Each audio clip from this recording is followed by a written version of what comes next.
एक बार फिर आप सभी मित्रों का एफबी लाइव कार्यक्रम में स्वागत है।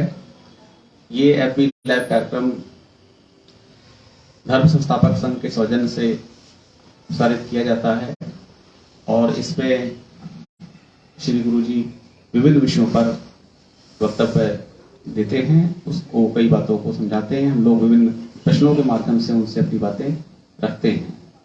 यहाँ ये बताना प्रासंगिक है कि धर्म संस्थापक संघ पिछले 32 सालों से धर्म स्थापना के लिए कार्य कर रहा है। श्री गुरु जी ने धर्म संस्थापक संघ के माध्यम से इस अभियान को संचालित किया हुआ है। उनके मार्गदर्शन में पूरा कार्यक्रम चलता है और इसी क्रम में श्री गुरु जी द्वारा एक राजनीतिक पार्टी न्याय धर्म सभा भी बनाई गई है। और आज का प्रश्न श्री शशांक जी मध्य प्रदेश से प्रस्तुत किया गया है।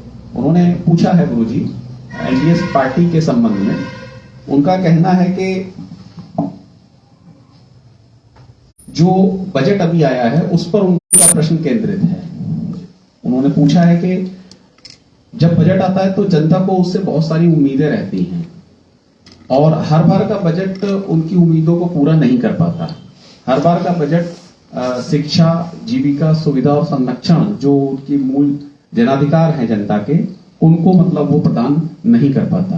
तो एनडीएस की सरकार आने पर क्या मतलब बजट की क्या विशेषता होगी और क्या एनडीएस की सरकार कभी जब भी आएगी तो उसके बजट से जनता को ये शिक्षा, जीविका यानी रोजगार, सुविधा और संरक्षण रूपी 4 जनाधिकार क्या उनको समुचित रूप से प्राप्त हो जाएंगे? ऐसा शशांक जी जानना चाहते हैं। अभी ताजा बजट पेश हुआ है। तो उसके बजट से जनता केंद्रीय बजट लगभग 45 लाख करोड़ रुपयों का, बहुत बड़ी राशि।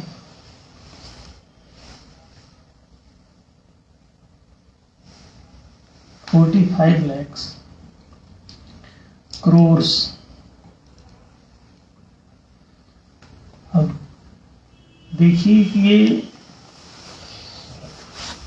कितना महत्वपूर्ण है।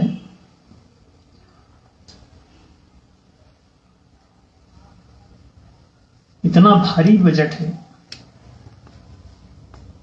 और इसमें पूरे राष्ट्र का भाग्य छिपा रहता है। इस राजकोष के द्वारा ही सारी गतिविधियां राष्ट्र की चलती हैं। जनता का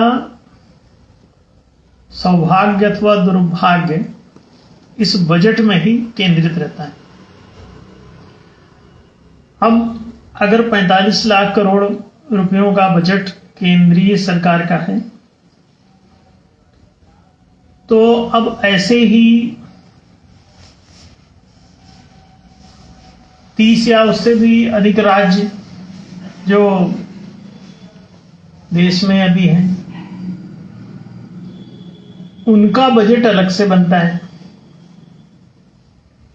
अब 30 के आसपास जो राज्य हैं, यदि उनका अपना अपना बजट सेपरेटली बन रहा है तो उसको टोटल करें तो वो भी केंद्र के इर्द गिर्द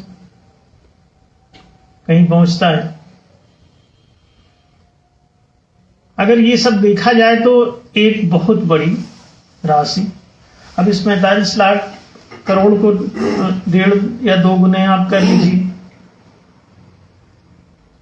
सेंट्रल प्लस स्टेट मिला के, तो ये टोटल जो राशि होगी वो कितनी विशद होगी, कितनी व्यापक होगी। और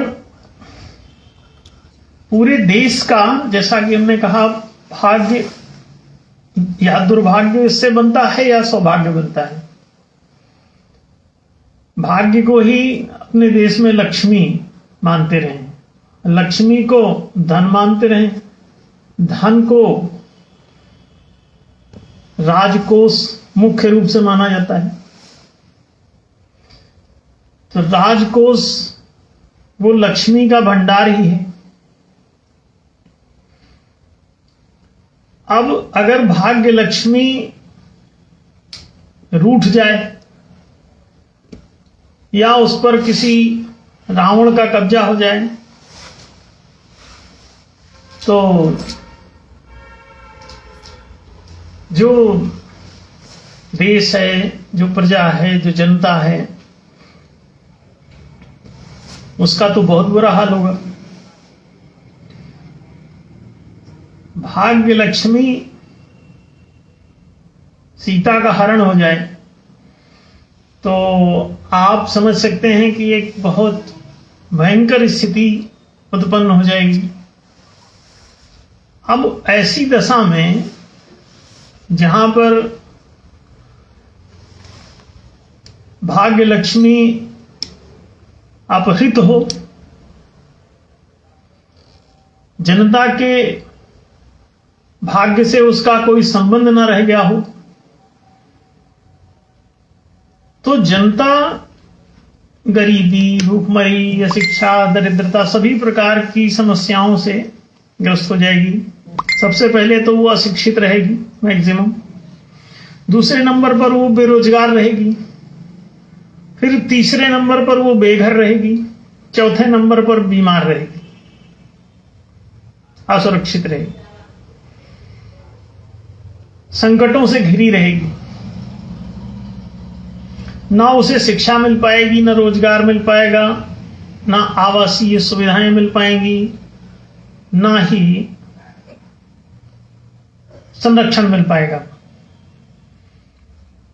तो पूरी नागरिकता, पूरी राष्ट्रीयता संकट में फंस जाएगी। और उस बजट का क्या किया जा रहा है, उस राजकोष का हर साल क्या किया जा रहा है, ये नागरिकों की दशा से आप अनुमान लगा सकते हैं। पूरे देश में शिक्षा का अधिकांश अभाव है, अधिकांश लोग अनपढ़ हैं, पूरी तरह से भी अशिक्षित हैं अथवा अल्प शिक्षित हैं। कोई 2-4 दर्जा पढ़ा है, कोई 8-10 दर्जा पढ़ा है। तो अशिक्षितों और कुशिक्षितों की भीड़ है। फिर इसके बाद बेरोजगारों और गरीबों की भीड़ है। क्यों? जब शिक्षण प्रशिक्षण नहीं मिलेगा और रोजगार के साधन नहीं मिलेंगे तो उसको बेरोजगार ही रहना है, और बेरोजगार को हमेशा गरीब रहना है। गरीबी कोई प्रत्यक्ष चीज नहीं है, सीधे गरीबी उत्पन्न होती नहीं, पहले उसका कारण बेरोजगारी होगा, बेरोजगारी के बाद ही गरीबी का उत्पन्न होना संभव है। यदि कोई आदमी रोजगार में है तो अपने रोजगार से उसको दिन प्रतिदिन या साप्ताहिक, मासिक, त्रैमासिक, षड्मासिक, वार्षिक कहीं ना कहीं उसे आय मिलती रहेगी। वो जो भी उस पे कर्म करेगा उसके जरिए उसको आय प्राप्त होती रहेगी और वो अपना जीवन यापन बहुत आसानी से कर रहा होगा।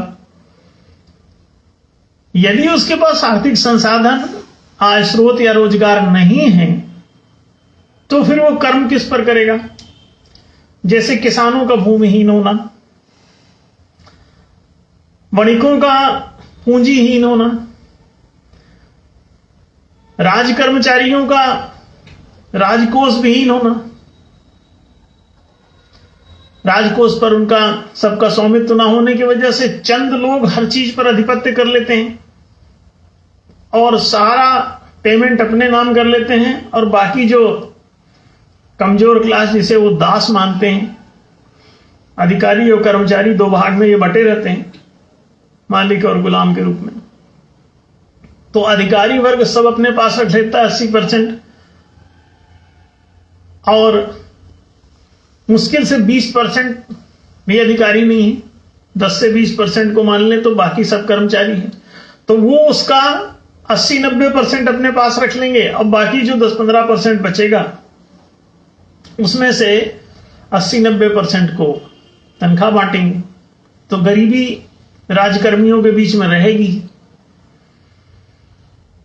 तो राजकीय कर्मचारी अधिकांश गरीब हैं, और उसका रीजन यही है कि मैक्सिमम जो राजकोष है वो ऊपर के 10 से 15% लोगों के हाथ में सेंट्रलाइज रहता है।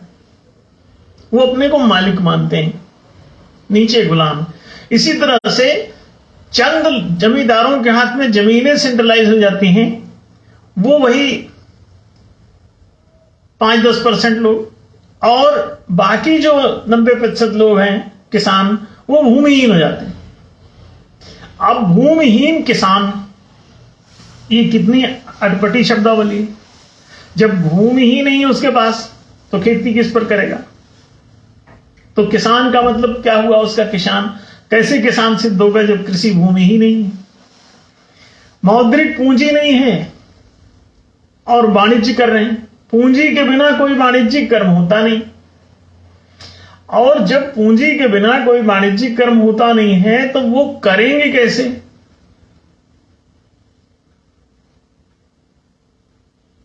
भूमि पर ग्रहण लगा है, पूंजी पर ग्रहण लगा है, राजकोष पर ग्रहण लगा है, वही 1 से 5% या 10% लोग पूरी तरह से उस पर हावी हैं। शेष को माना जाता है गुलाम वर्ग। तो के और जे के बीच में संघर्ष चल रहा है। द किंग एंड एक जे फॉर गुलाम चल रहे हैं। तो किंग एंड जे दो भाग में बंट गए, ताश के पत्ते। अब जितने भी दहला नहला अट्ठा सत्ता चक्का पंजी सब इसी में फंसे हुए हैं, गुलाम वर्ग में। जमीनों का न्यायोचित वितरण नहीं है, पहली समस्या। दूसरी समस्या, मौद्रिक पूंजी का समुचित वितरण नहीं है। तीसरी समस्या, राजकोषीय वेतन का समुचित वितरण नहीं है। और चौथी भी एक समस्या है, वो है प्रतिग्रह, दक्षिणा, दामन, ऑनरेरियम, उपहार, एक भत्ता। ये जो चौथा है, इसे एक शब्द में प्रतिग्रह बोलते रहे हैं प्राचीन भारतीय शास्त्रों में। भारतीय संस्कृति इसे प्रतिग्रह शब्द से संबोधित करती है। तो वो प्रतिग्रहता, ये प्रतिग्रह, कोई कुछ देता है तो उसमें से कोई चीज ग्रहण कर लेना अपनी जरूरत के मुताबिक। किसी के ऑफर किए जाए, कोई उपहार लेके आता है, आपको उसने कोई चीज गिफ्ट की, आपको उसमें से जो चीज आपके जरूरत की लगी वो आपने ग्रहण कर लिया, मैंने स्वीकार कर लिया। तो उसे ये चौथा है।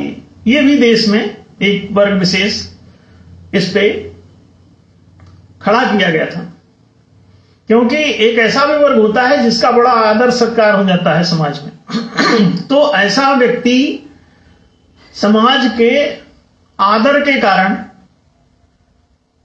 उसका सब कुछ चलता रहता है, उसके लिए सारे उपहार, सारे गिफ्ट्स, सब कुछ अपने आप ही उसके पास लोग पहुंचाते रहते हैं। तो उसको दूसरे उपार्जन की नौबत नहीं आती और वो अपने बचे हुए समय का लोक हित में उपयोग कर पाता है। तो एक ऐसा लोक हितकारी, लोक नेतृत्वकारी नायक भी समाज में परिकल्पित रहा है, और उसके लिए ये प्रतिग्रह। इस पर व्याज सभी जितने भी इसके साधन है मठ मंदिर गुरुद्वारा चर्च मस्जिद आदि, इस पर भी उन्हीं 1 से 5% का कब्जा है।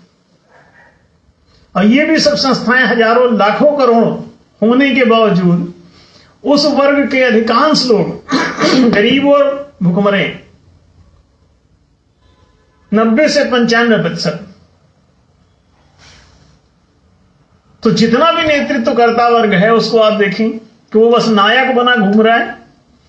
वो चुनाव लड़ने जाता है तो प्रचार तक का पैसा नहीं उसके पास। अब 5% तक लोग इस प्रतिग्राही जगह पर कब्जे में, तो जमीनों का वही हाल है, मौद्रिक पूंजी का वही हाल है, राजकोष का वही हाल है और प्रतिग्रह का भी वही हाल है। तो आप इसको ध्यान से देखें तो खेत खलिहान पर कब्जा, मौद्रिक बैंकों पर कब्जा, राजकोषीय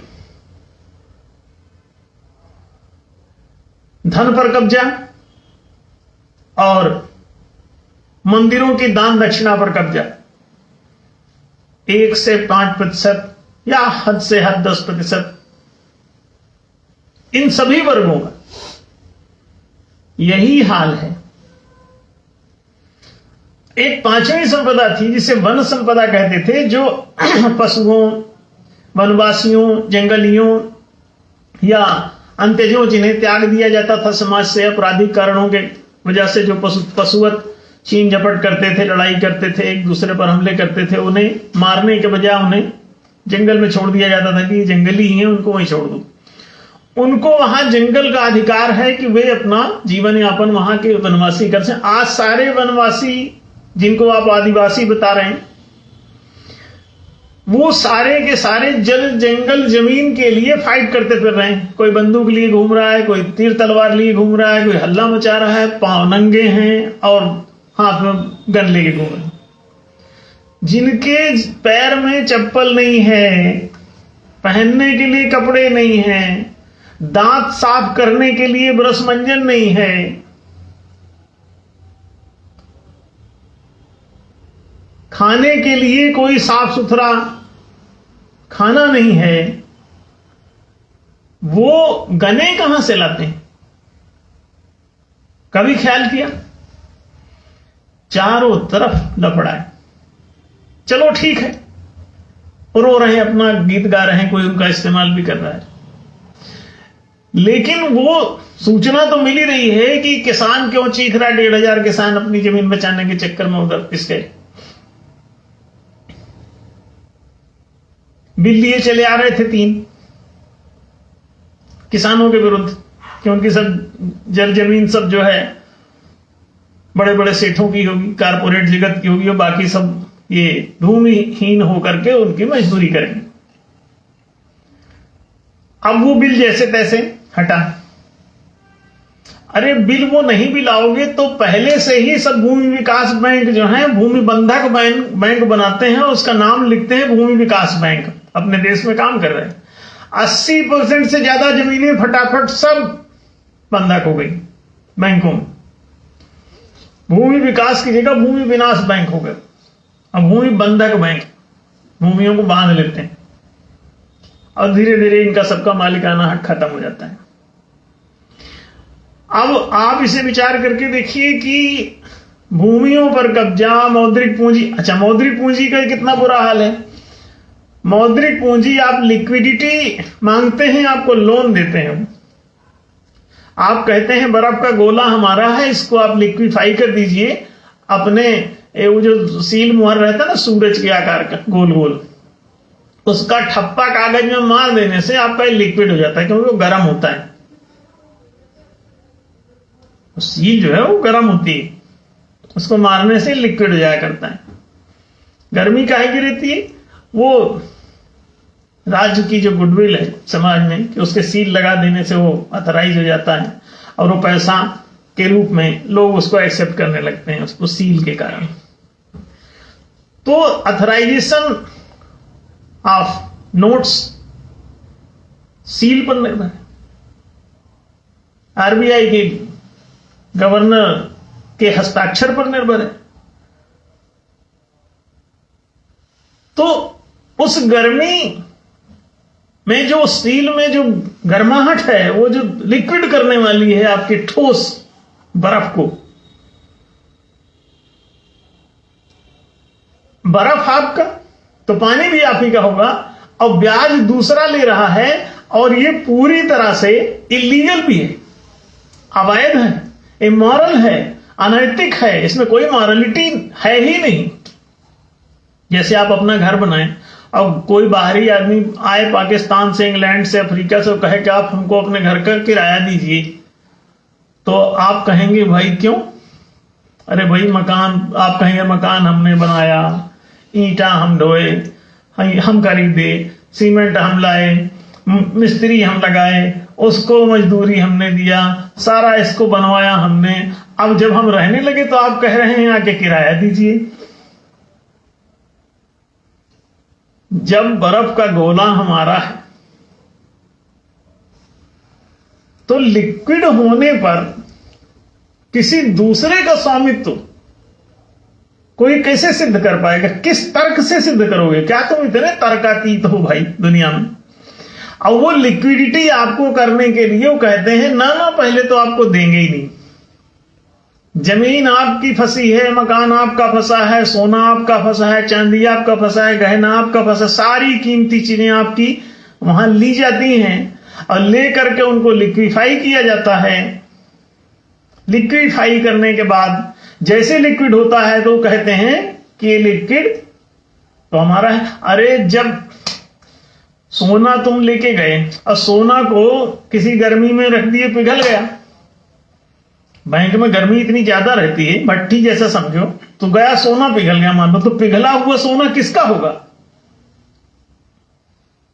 हाँ भाई, सोने का जो मालिक है गोले का, उसी का पिघला हुआ भी होगा, बाल्टी में भर के ले आए। अब वो दूसरी थ्योरी बता रहे हैं, आप इसका जो है रेपो रेट दीजिए। अब रेपो रेट ब्याज की दर है, मालिक नहीं है तब भी इंटरेस्ट अपना बता रहे हैं। अरे तुम्हारा उस पर जब इंटरेस्ट किसी का मालिकाना हक पर आधारित होता है, गाय के तुम मालिक नहीं हो, गाय ब्याई तो बोले ब्याज हमको दो। अरे भाई, गाय का जो मालिक है, गाय जिसकी है उसी का ब्याज होगा, बछड़ा भी उसी का होगा। ये तो उल्टी गंगा बह रही है, अब पूरे देश में बह रही है। कई देशों में जहां शिक्षा बढ़ गई वहां की जनता ने इसको हटवा दिया, और जिस जिस देश में हटा है repo rate, for your kind information, केवल उसी देश की गरीबी मिटी है, उसी देश का आर्थिक विकास हुआ है, और आज वो जन्नत जैसा जीवन जी रहे हैं। मैक्सिमम यूरोपियन कंट्रीज, चाहे वो जापान हो, फ्रांस हो, जर्मनी हो, अमेरिका हो, इनमें अधिकांश देशों के विकास का रहस्य इस मौद्रिक रेपो रेट पर निर्भर है। चीन आज जो पिछले 20 सालों में पूरी दुनिया में एकदम आगे बढ़ गया, मात्र 20-25 सालों में, उसका रीजन सिर्फ इतना है कि उसने रेपो रेट गिराया था। और इसे खत्म कर दो, ये शुद्ध बेईमानी है, ये लूट है, ये उद्योग धंधों को पूरी तरह से समाप्त करने का षड्यंत्र है। क्यों समाप्त किया जाता है? आम जनता का इसे समाप्त कर दिया जाता है, आपको पूंजी से वंचित करके, ताकि आप लगा ना पाए उद्यम। और आप नहीं लगाएंगे तो दूसरे जो बड़े पूंजीपति हैं, जो भयंकर काला धन दबाए बैठे हैं, वो सब उद्यम लगा लेंगे, और लगाने के बाद आप कोई कंपटीटर नहीं रहेंगे, तो मनमाना मोनोपोलिस्टिक विक्रय करेंगे, और 2 रुपए का माल 2000 में भी देंगे तो आपको लेना पड़ेगा। क्यों? बाकी समाज में किसी को वाला उद्यम लगाने की स्थिति नहीं रह गई। उस लिक्विडिटी को ही बाजार से वो गायब कर देते हैं। ये जानबूझकर किया जाने वाला षड्यंत्र है, और इसे लगातार बढ़ाते रहते हैं रेपो रेट को। तो केवल एक ही चीज नहीं, बहुत बड़ा षड्यंत्र है। राजकोष से अगर ईमानदार बजट बना दिया जाए, तो 4 भाग में बटेगा। 25% शिक्षा बजट, 25% रोजगार बजट, 25% आवासीय सुविधा बजट और 25% संरक्षण budget. The education, the employment, the accommodation and the protection. 4 budget होंगे। ये चारों बजट 4 भाग में राजकोष को बांटेंगे। तो 1/4 भाग, 1/4 भाग, 1/4 भाग ऐसे बटेंगे चारों के लिए। और तब माने 25% सभी पर, चारों पर, तो 100% इस तरह से। 1 रुपए को अगर 4 भाग में 1 रुपए के सिक्के को बांटे तो हर चौथा भाग उसको स्वास्तिक आकार में बांट दीजिए, धन के आकार में, तो 4 भाग में वो बट जाएगा और 25% बजट प्राप्त होगा।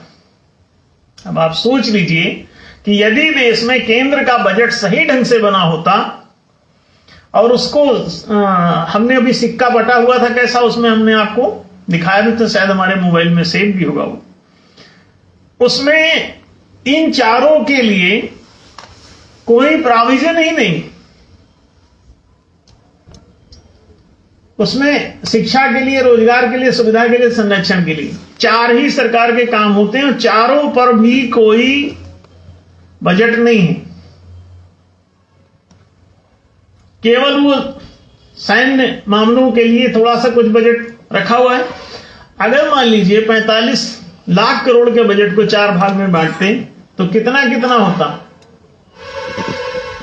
11 चौको 44, माने 11 लाख करोड़ से भी ज्यादा पड़ता केवल केंद्र का। और इतना ही और जोड़ लो हर स्टेट का मिला के, तो कम से कम ये 18-20 लाख करोड़ का हो जाएगा प्रत्येक के लिए। अब अगर मान लीजिए इतना बड़ा बजट, हम कहते हैं अगर 15 लाख करोड़ भी प्रत्येक मद पे खर्च हो पूरे राष्ट्र का, स्टेट एंड सेंट्रल प्लस करके, तो 15 लाख करोड़ रुपए बजट होगा किसका? शिक्षा पर, एजुकेशन बजट। 15 लाख करोड़ होगा फिर एम्प्लॉयमेंट बजट, 15 लाख करोड़ पुनः होगा आवासीय सुविधा budget, accommodation budget, and 15 lakh crore फिर से होंगे प्रोटेक्शन बजट, संरक्षण बजट। अगर ये और 5वां कोई मद होता ही नहीं है खर्च के लिए सरकार के पास, और उस 5वें पर ही पूरा का पूरा बजट जा रहा है मैक्सिमम। अब इसे आप देख सकते हैं कि, और ये केवल भारत की ही समस्या नहीं, ये केवल सेंट्रल की ही समस्या नहीं, ये हर स्टेट की भी यही समस्या है। वहां भी बजटों का यही हाल है, और पाकिस्तान में भी बजट का यही हाल है, नेपाल में बजट का यही हाल है, और श्रीलंका में यही हाल है, और अफगानिस्तान में यही हाल है, बांग्लादेश में यही हाल है, दूसरे कंट्रीज में यही हाल है। मैक्सिमम जो गरीब राष्ट्र हैं उनमें सब में इन चारों पर छोड़ करके बाकी पर ही पूरा बजट व्यय होता है। लोग भूखों मर रहे हैं, बर्बाद हैं, तबाही के कगार पर सारे के सारे जी रहे हैं। अधिकांश लोग अनपढ़ हैं वहां। 15 लाख करोड़ का अगर शिक्षा बजट हो, एक भी आदमी अनपढ़ ना रहेगा पूरे कंट्री में।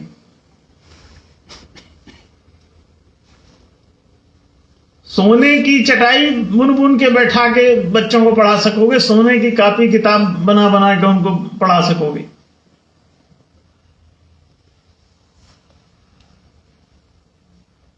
आप लोग समझते ही नहीं हैं। राष्ट्रीय नागरिक ही यदि मूर्ख हो तो धूर्तों और ठगों का पूरा वर्चस्व स्थापित रहेगा ही, और हर कंट्री में रहेगा। यह समस्या केवल इंडियन नहीं, यह इंटरनेशनल प्रॉब्लम कि 5 से 10% धूर्त 90 से 95% लोगों को मूर्ख बनाकर उनकी शिक्षा रोक करके पहले उनका बौद्धिक विकास रोक देते हैं, फिर उनको ऐसे गाजर दिखाते हैं, ऐसे झुंझुना पकड़ाते हैं, मछली को दाना डालते हैं, मछलियां आ जाती, फंस जाती हैं उनके जाल में।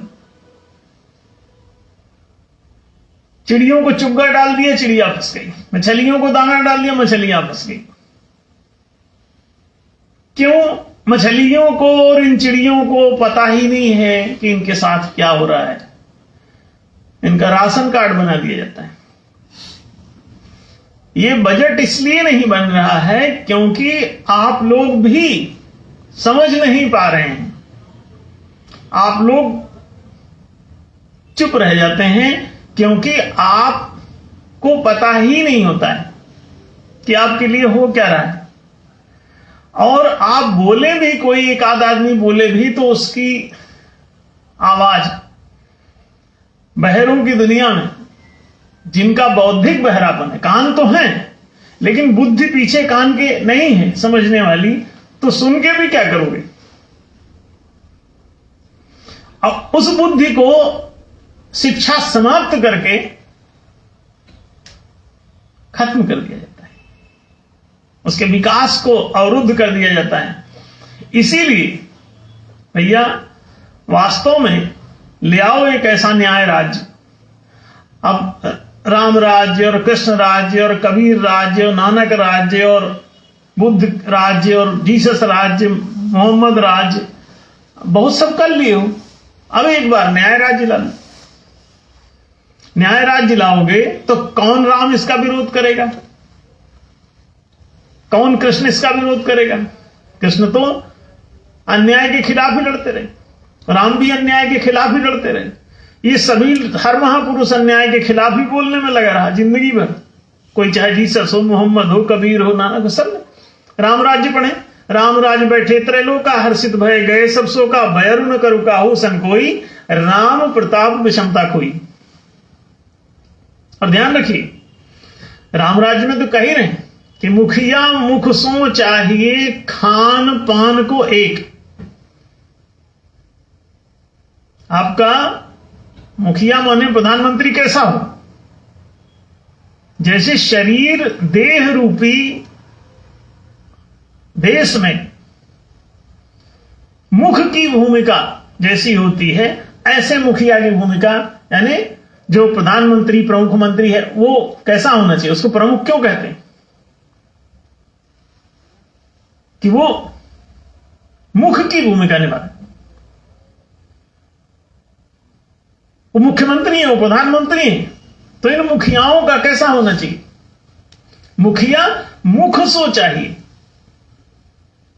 जैसे शरीर में, इस देह में जैसे मुख होता है, ऐसे देश में मुख्यमंत्री होता है, प्रधानमंत्री होता है, प्रमुख मंत्री। तो ये जो होता है वो कैसा होना चाहिए? राम राज्य की चौपाई पढ़ें। मुखिया मुख सो चाहिए, खान पान को एक। खाने पीने के लिए एक ऐसा मुख चाहिए जैसे शरीर में होता है। पालय पोषय सकल अंग, तुलसी सहित विवेक। पहले तो जो विवेकशील है उसे होना चाहिए मुखिया, और जो विक्षेपशील हैं उनको मुखिया बना दिया। तो विक्षिप्त लोग अगर मुख्यमंत्री बन गए, विक्षिप्त लोग अगर प्रधानमंत्री बन गए किसी भी राष्ट्र में, तो उस राष्ट्र की नाव तो डूबनी है। नेत्रहीन लोगों के नेतृत्व में डूबना तय है, गड्ढे में गिरना तय है। अंधो अंधा ठेलिया और सबरे कूप पड़ंत, सब कुएं में गिरोगे। मुखिया मुख सो चाहिए, खान पान को एक। अब पालय पोषय सकल अंग, तुलसी सहित विवेक। वो पूरे विवेक पूर्वक, विवेक सहित, विवेक पूर्वक वो निर्णय ले, क्या कि सभी अंगों को कैसे समुचित रूप से नख से शिख तक रस पहुंचा दे। खाए गए अन्न का रस पेट में वो पहुंचाता है मुख, और वहां से पूरे पूरे देह को तृप्त करता है। कोई एक भी अंग आपका क्या सिकुड़ पाता है? नहीं, सर्वत्र भेजता है। आपके हाथ पैर नाक कान आंख सबको दुरुस्त रखे रहता है। आप खाते तो मुख से ही हो, एक ही जगह से। पेट में अंदर वो राजकोष में चला जाता है, स्टोर हो जाता है। अब स्टोर होकर के वहां संचित होता है, फिर बजट बनाता है, अब बजट बना के सभी अंगों को पहुंचाता है। 4 भाग में ये बटा हुआ है। शिक्षा का भाग, रोजगार का भाग, आवासीय सुविधाओं का भाग और संरक्षण का भाग। 4 भाग में आप इसे बांट दीजिए बजट को विवेक पूर्वक। तुलसी सहित विवेक, ये तुलसीदास जी ने लिखा था, रामराज्य की चौपाई। चौपाइयों में, वहां दोहों में ये सारी बातें लिखी हुई हैं कि मुखिया मुख सो चाहिए खान पान को एक, अपाल है पोस है सकल अंग तुलसी सहित विवेक। वो विवेक पूर्वक, विक्षेप पूर्वक नहीं, विवेक पूर्वक इन चारों चीजों को देखे और उन्हें, इन चारों का वर्णन है कि राम राज्य में कैसे विवेक पूर्वक काम हुआ। तो नहीं को अबुध न लक्षण ही ना, कोई बुद्धिहीन नहीं रह गया, गुणहीन नहीं रह गया। लक्षण माने गुण। नहीं को अबुध न लक्षण ही ना, और नहीं दरिद्र को दुखी न दीना।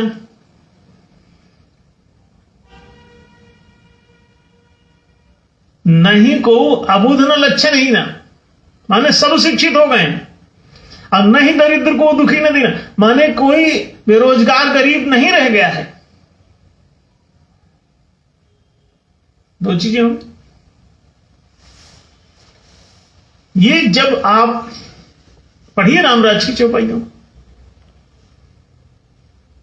इतने दिनों से आप हिंदू राज, हिंदू राज, हिंदू राष्ट्र बनाना चाहते हैं, राम राज्य लाना चाहते हैं, लेकिन काम दूसरा करते हैं।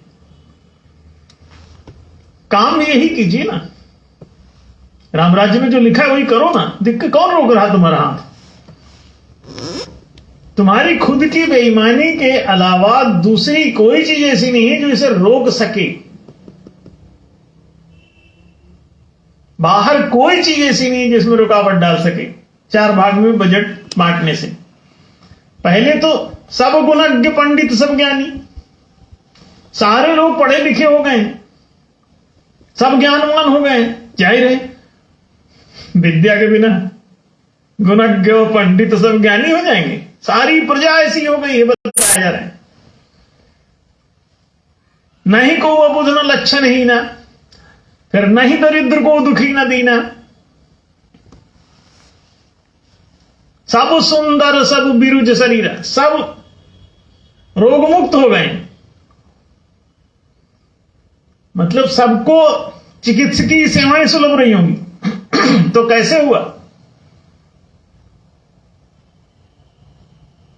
प्रजा का ये सुंदर हाल कैसे लिखा हुआ है राम राज्य में।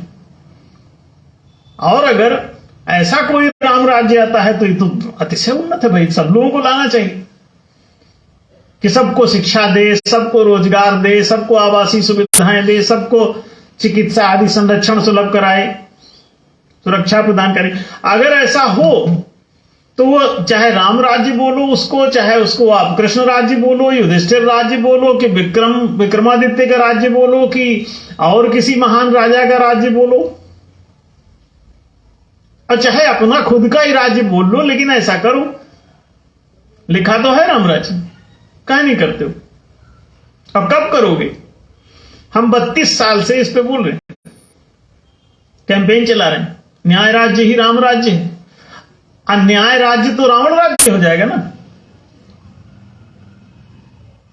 जो अन्याय करेगा उसको राम कैसे बोल पाओगे? तो न्याय राज्य ही राम राज्य बोल पाओगे, नहीं तो फिर रावण। देखो सत्य ये है कि इस दुनिया में दूसरा कोई नहीं, जो मैं है वही तू है। अहम त्वमिति, कि मैं ही तुम है, अब त्वमेव अहमिति, और तुम ही मैं हूं। तो जब यहां मैं तू का कोई संघर्ष ही नहीं है, ये वैदिक प्रतिपादन है, उपनिषदीय ये घोषणा है, सनातन धर्म का ये स्पष्ट आदेश है, तो दूसरी बातें करते क्यों? मैं और तू के बीच में इतना फासला क्यों है? एक आदमी 10 लाख करोड़ का मालिक हो जाता है, एक सेठ, और दूसरी तरफ 5-5 हजार रुपए भी नहीं मिल रहे हैं लोगों को सब्जी की ठेलियां खरीदने के लिए, रिक्शा खरीदने के लिए पैसे, पूंजी नहीं दी जा रही। और उनको सबको, जिनके पास पैसा है उनको और दिया जाता है, तुम और लोन ले लो। अरे ये तो लिक्विडिटी से ही हो जाएगा, सबको रोजगार मिल जाएगा। लेकिन वो दिया नहीं जाता। न्याय धर्म सभा का बजट यही है जो अभी आपने देखा, ये सामने पोस्टर लगा हुआ। 25% विद्या बजट, 25% रोजगार बजट, 25% आवासीय सुविधा बजट, 25% चिकित्सा आदि संरक्षण बजट। अगर ये एक स्कूल, एक बैंक, एक बस्ती और एक हॉस्पिटल, अच्छा, हर ग्राम पंचायत में आप ये बजट लाट करके और हर ग्राम पंचायत को उसका बजट दे दो और कह दो चलो, हर ग्राम पंचायत को उसका बजट दे दो और कह दो चलाओ अपना अपना।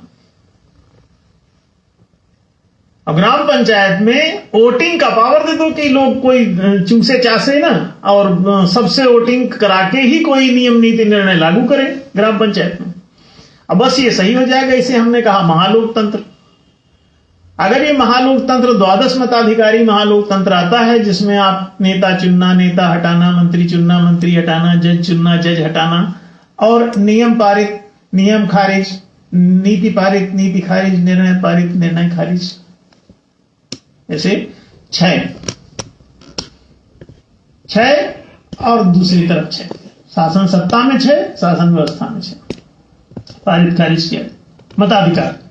ये दे दो, जनता अपने आप ही सब कर लेगी। जब राम राज्य में एक धोबी के कहने से सीता को घर से बाहर कर दिया जा सकता है, उसकी सहमति, उसका मत इतना पावरफुल है, और आप जनता को उससे पूछे बिना बजट पारित कर देते हो पूरा, वो भी 45 लाख करोड़ का। एक धोबी के मतानुसार सीता माता को आप जंगल छोड़ सकते हैं भाई।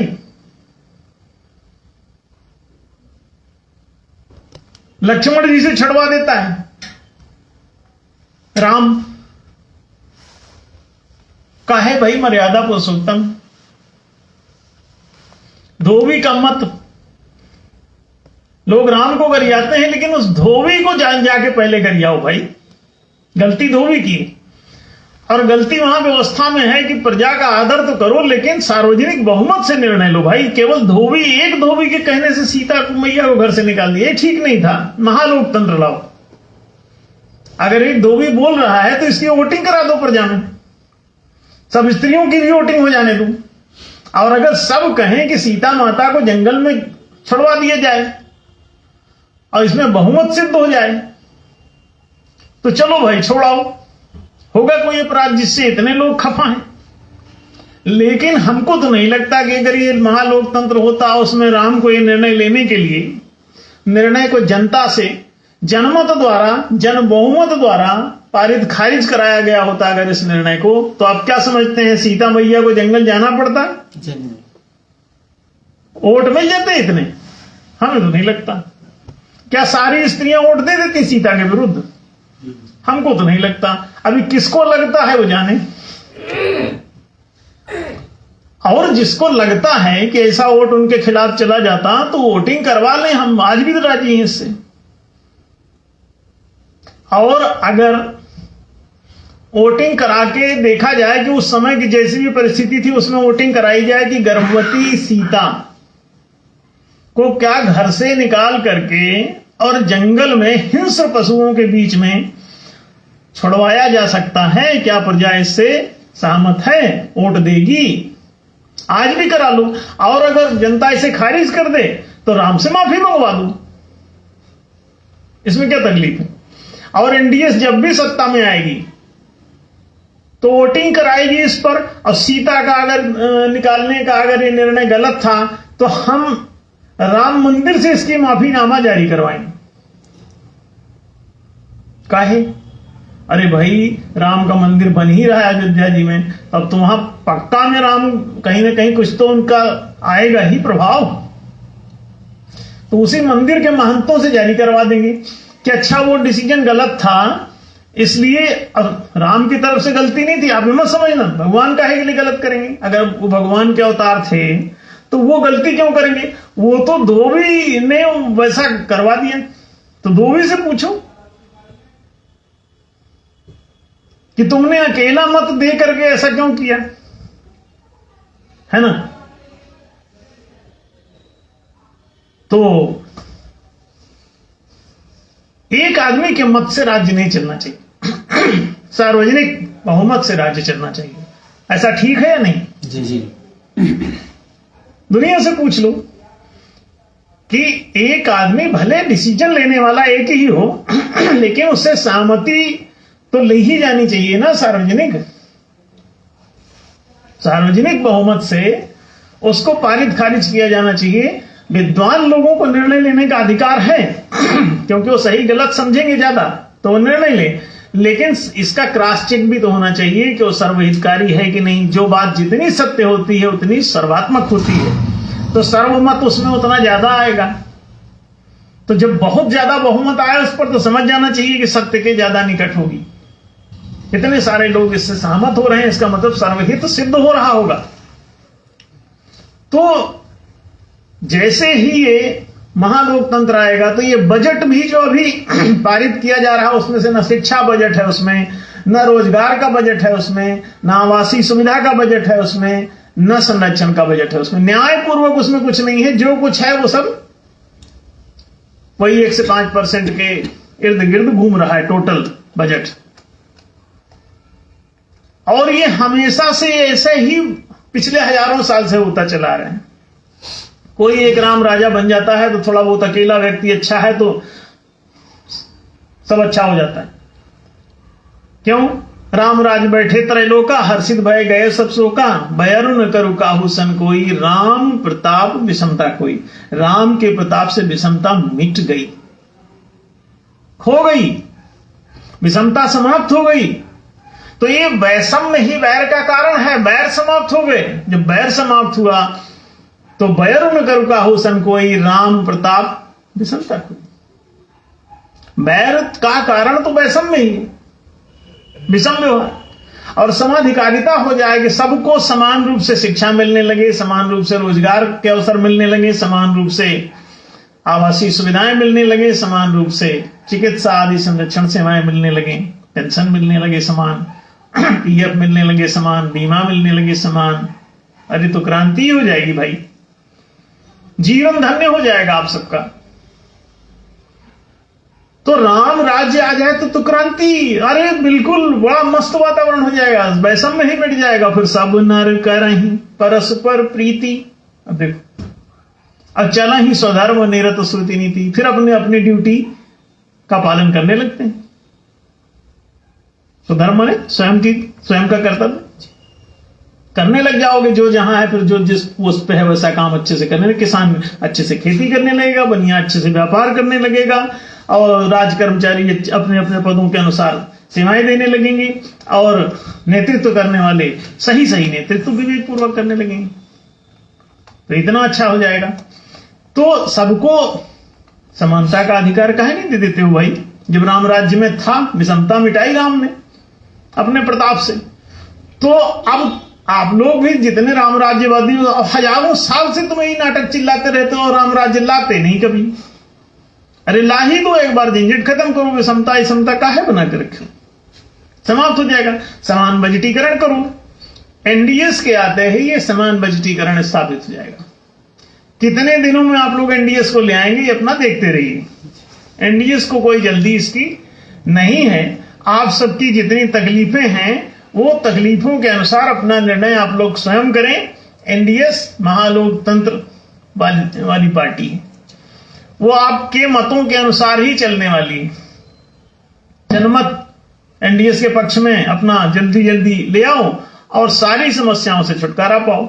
न्याय राज्य ही आ जाएगा तो आपको राम राज्य उसी में मिल जाएगा, आपको उसी में शिव राज्य मिल जाएगा, आपको उसी में कृष्ण राज्य मिल जाएगा, गांधी राज्य मिल जाएगा, जीसस का राज्य मिल जाएगा, मोहम्मद का राज्य मिल जाएगा, सबका राज्य। क्यों? सब इंसाफ के पक्षधर थे भाई, न्याय के पक्षधर थे।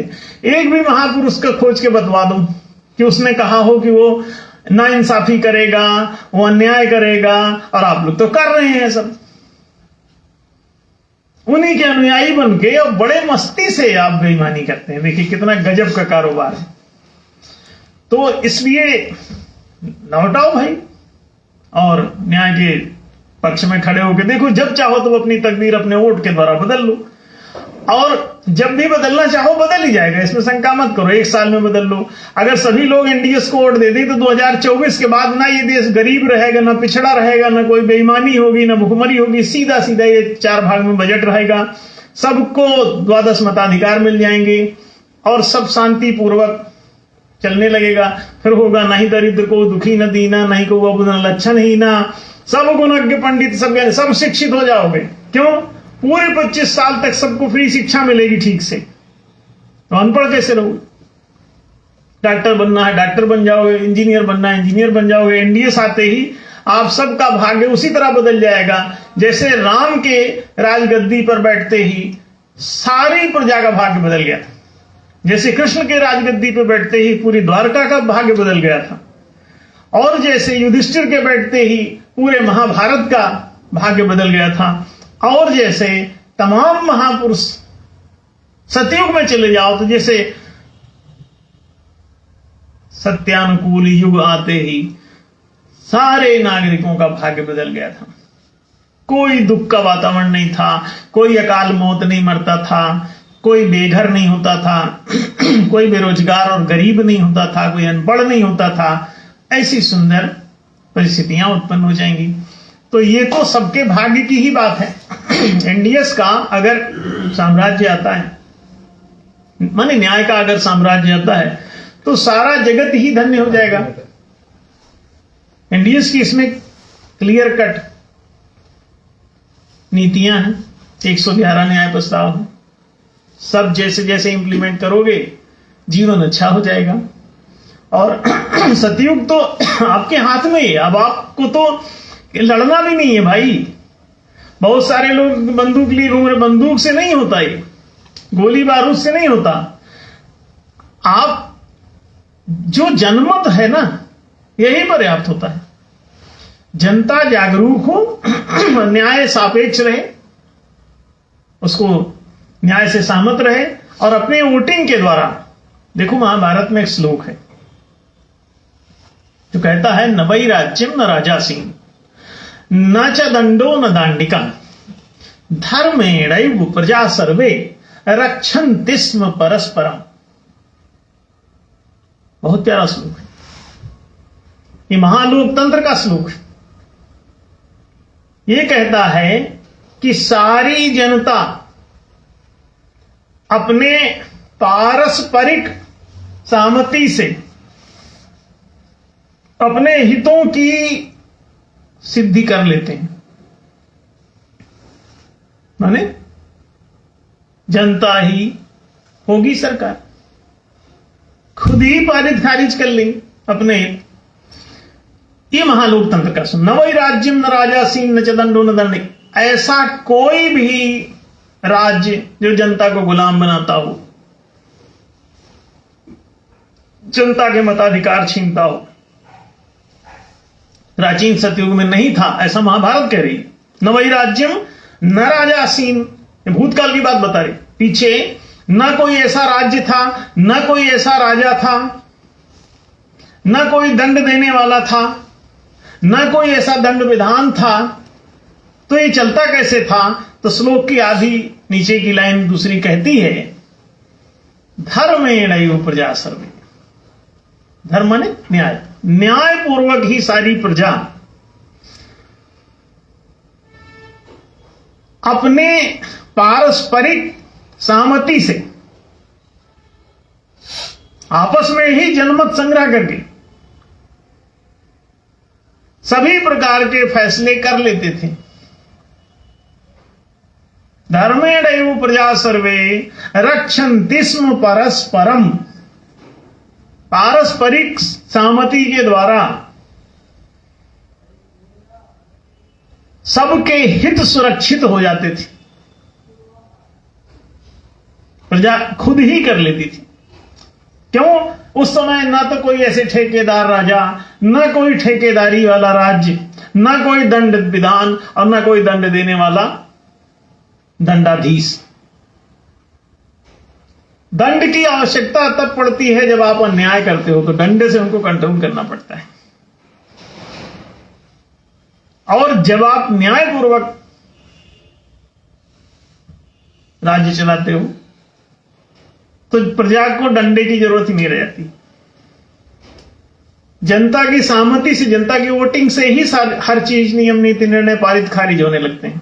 विधायिका, मंत्रिका, न्यायिका तीनों में जनमत पूर्वक ही नियुक्ति निरस्ती पदाधिकारियों की, और उनके द्वारा दिए जाने वाले नियम, नीति, निर्णय को भी पारित या खारिज करने का अधिकार जनमत को ही होता है।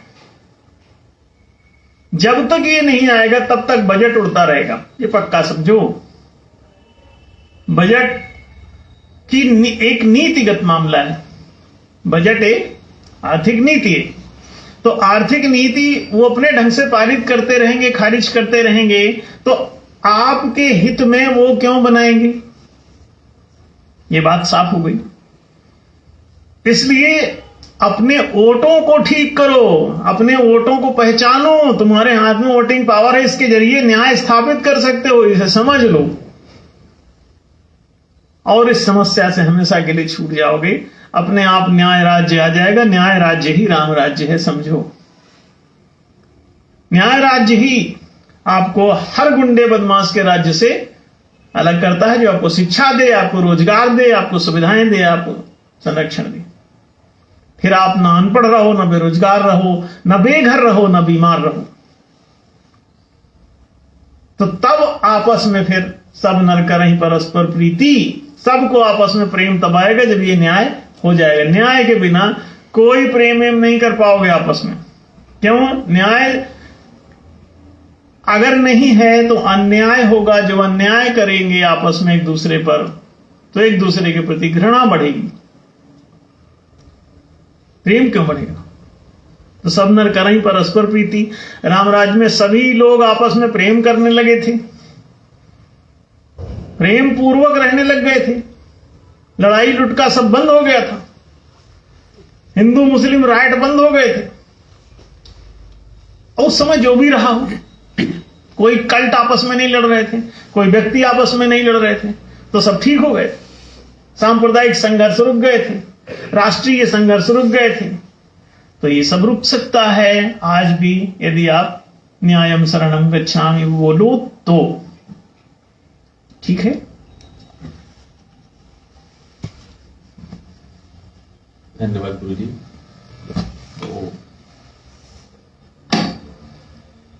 तो बजट का तो उद्देश्य ही ये है कि इन 4 जनाधिकारों को प्रदान किया जाए। तो इसीलिए शायद सारे बजट को इन 4 भागों पर ही समान भाग में वितरित किया जाना है। 25% शिक्षा बजट, 25% रोजगार बजट, 25% सुविधा बजट और 25% संरक्षण बजट। तो आप सभी इस बात को समझे होंगे, और जितनी जल्दी आप एनडीएस को वोट देंगे, एनडीएस की सरकार लाएंगे, उतनी जल्दी ही आप सभी को ये 4 जनाधिकार प्राप्त होंगे। इस अपील के साथ, और इस कार्यक्रम को ज्यादा से ज्यादा शेयर किया करें, अपने मित्रों तक पहुंचाया करें। जितनी जल्दी आप इन चीजों को लोगों तक पहुंचाएंगे, इन बातों को, इस न्याय की समझ को लोगों तक पहुंचाएंगे, उतनी जल्दी ही ये न्याय स्थापित हो पाएगा। मैं संदेश धर्म संस्थापक संघ के पुनः एक बार आप सभी का धन्यवाद करते हुए, और धन्यवाद गुरु जी।